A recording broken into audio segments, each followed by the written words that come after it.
രോഹിത്തിനും ഹരിക്കും നേരെ മൊഴി കൊടുക്കുകയാണ് അലീന. അതെ, തന്നെ ഉപദ്രവിക്കാനും നശിപ്പിക്കാനും ശ്രമിച്ചത് രോഹിത്തും ഹരിയും ചേർന്നാണെന്ന് അന്വേഷണ ഉദ്യോഗസ്ഥർക്ക് മൊഴി കൊടുക്കുകയാണ്.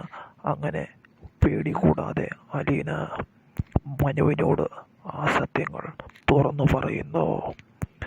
താൻ തനിച്ച് വീട്ടിലായിരുന്നപ്പോൾ തന്നെ ഉപദ്രവിക്കാനും തന്നെ നശിപ്പിക്കാനും അവർ ശ്രമിച്ചെന്നും അതിന് വഴങ്ങാതിരുന്നപ്പോൾ ആണ് ഇങ്ങനെയെല്ലാം സംഭവിച്ചതെന്നും പൂർണ്ണ ബോധം വന്ന അലീന മൊഴി കൊടുക്കുന്നു. അതോടുകൂടി അവരെ രണ്ടുപേരെയും പിടികൂടുകയാണ് അന്വേഷണ ഉദ്യോഗസ്ഥർ.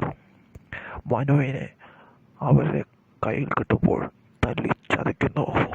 സ്വന്തം പ്രണയിനിക്ക് വേണ്ടി മനു അത് ചെയ്യുകയാണ് ചെയ്യുന്നത്. ഒരു പേടിയും കൂടാതെയായിരുന്നു ബോധം വന്ന അലീന മൊഴി കൊടുക്കുന്നത്. തനിക്ക് സംഭവിച്ച കാര്യങ്ങൾ വിശദമായി തന്നെ ഒന്നും മറച്ചു വെക്കാതെ എല്ലാം നിയമത്തിന് മുൻപിൽ തുറന്നു പറയുകയാണ് അലീന.